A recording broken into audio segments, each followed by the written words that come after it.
हरे कृष्णा। राधे राधे। हम श्री कृष्ण चरितामृत श्रवण कर रहे हैं।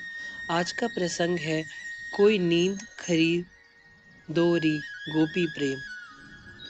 वह गोपियाँ जो गौं का दूध धोते समय, धान काटते समय, दही बिलोते समय, आंगन लीपते समय, बालकों को सुलाते समय, रोते हुए बालकों को लोरी गाते समय, घर के आंगन में झाड़ू देते समय, यह प्रेम पूर्ण चित्त से नयनों में अश्रु भरकर गदगद कंठ से श्री कृष्ण का ही गान करती रहती हैं। तात विदुर जी, इनसे बड़ा भाग्यशाली और कौन होगा। इसलिए इस विश्व ब्रह्मांड में धन अगर है तो है ये गोपिकाएं। तात विदुर जी, गोकुल की गोपियां अब निरंतर श्री कृष्ण चिंतन में ही लगी रहती हैं। सोते जागते खाते खाते खिलाते हर समय इनके चित्त में वही माखन चोर ही गड़ गए हैं। रे चित्त में माखन चोर गड़े, मेरे घर चोरी की, यह कहते हुए गोपी कितनी आनंदित होती है। मुझसे झूठ बोल उसने, यह कहते हुए गदगद हो जाती है। मेरी बैया मरोड़ी, उफ, ये कहते हुए तो आत्ममुग्ध ही हो जाती हैं। मेरी मटकी फोरी, आहा, आत्म लाघा से भर जाती। कन्हैया कन्हैया बस कन्हैया। तात इसी यमुना के किनारे सुबह शाम मिलती थी गोपियाँ और चर्चा होती, पर चर्चा का विषय एक ही होता, नंद नंदन। तात अब क्या यह गोपियाँ श्री कृष्ण से अलग हैं। इनका अंतःकरण विशुद्ध रूप से श्री कृष्ण में हो चुका है। प्रेम के अनेक रूप हैं। सख्य भी प्रेम है, वात्सल्य भी प्रेम है, श्रृंगार तो प्रेम है ही। यह सब प्रेम की धाराएं हैं। अद्भुत है, एक मापदंड नहीं होता इन धाराओं का।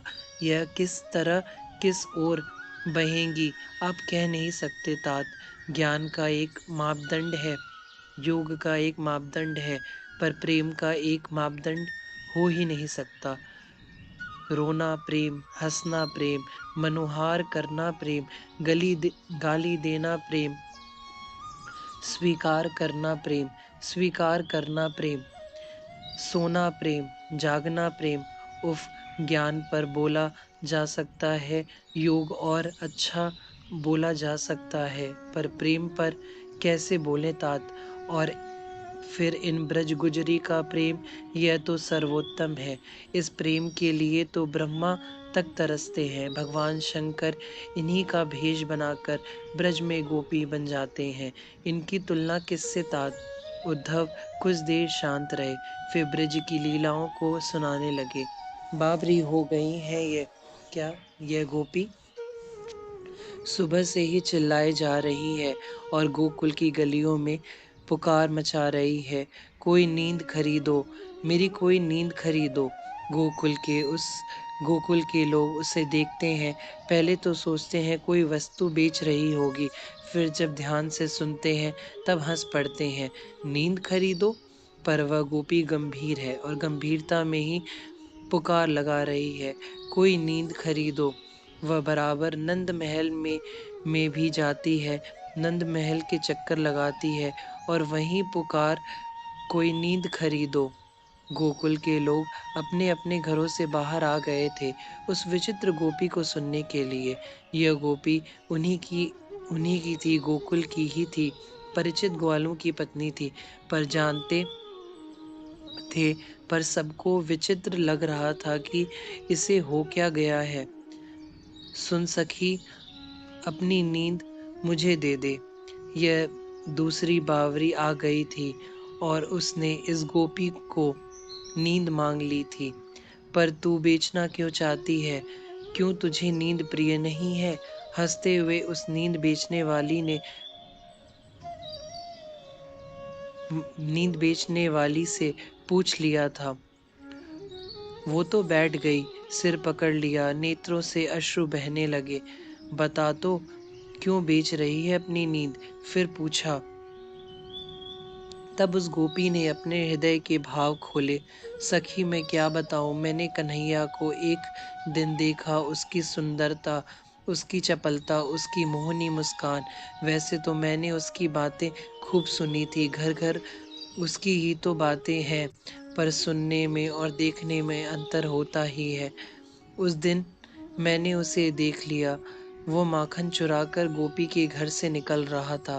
उसका उसका वह मदमातापन, उसका वह अल्लड़पन, उसकी सुंदरता, मैं तो बस मुग्ध ही हो गई।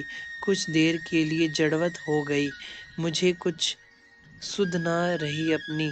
तब मैंने देखा वह चला गया था आगे। मैं भागी उसके पीछे, वह रुक गया मुझे देखकर।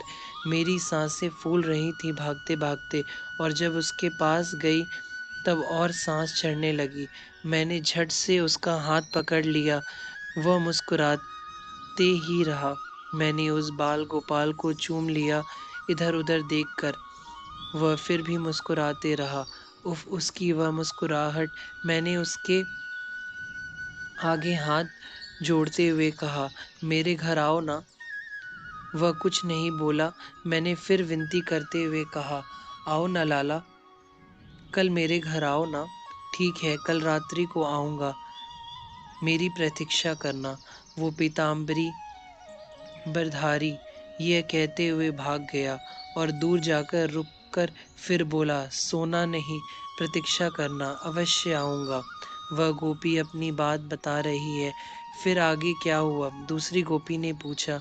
आगे आगे उस दिन मैंने आंगन बुहारा, फूल फैलाए आंगन में, शाम को जल का छिड़काव भी दिया और जल्दी अपने परिवार को भोजन कराकर सुला दिया और स्वयं प्रतीक्षा करने लगी, लाला आएगा। फिर आगे क्या हुआ? आगे आगे तो जैसे जैसे जैसे रात होती गई, ठंडी ब्यार चल रही थी, मुझे नींद आ गई। ओह! दूसरी गोपी तुरंत बोली, क्या नंद के लाला आए थे? आए थे, उन्होंने घर में प्रवेश भी लिया, पर मैं सो गई थी, वह चले गए, मुझे सोती हुई देखकर चले गए। गोपी रोने लगी। आज के आज के बाद मैं कभी सोऊंगी नहीं, इसलिए मैं अपनी नींद बेचने निकल पड़ी हूँ। अपनी आंसू पोंछकर उस गोपी ने दूसरी दूसरी बोली, मुझे दे दे अपनी नींद। पर्री, तू क्या करेगी नींद का? पहली गोपी ने पूछा। दूसरी गोपी हंसी, मेरे साथ ही ये घटना घटी है। रात में ही थकी थी, काम बहुत किया था। दिन भर मैंने तो ठंडी हवा में चादर बिछाकर छत में सो गई। फिर क्या हुआ? पहली गोपी ने पूछा। फिर फिर मैंने एक सपना देखा, अद्भुत सपना। कन्हैया मेरे घर आए, मेरे घर के एक एक वृक्ष को देखने लगे। मुझे लगा शायद ये माखन खोज रहे हैं, पर नहीं, वह माखन नहीं खोज रहे थे, वह तो मुझे ही खोज रहे थे। मैं जैसे ही उसे देखी, वह मुस्कुराए, मानो फूल झर रहे थे मेरे आंगन में। मैं प्रेम के कारण रोमांचित हो रही थी। वह आगे बढ़े और दोनों हाथों को उन्होंने उठा दिया मेरी ओर, मानो मुझे कह रहे हो, मुझे गले लगा। ऐसा सौभाग्य मेरा! मैं जैसे ही आगे बढ़ी और उसे उठाने लगी, उसी समय धत मेरी नींद खुल गई सखी। इसलिए मैं कह रही हूँ कि मुझे अपनी नींद दे दे। तात विदुर जी, यह स्थिति है ब्रज की। यहाँ सब बावरे हो गए हैं, कन्हैया के प्रेम में सब भूल गए हैं, और यह प्रेम प्रेम की धारा कैसे बहेगी, किस ओर बहेगी, इसे कौन जानता है? यह तो बस प्रेम देवता ही जाने। हरे कृष्णा, राधे राधे।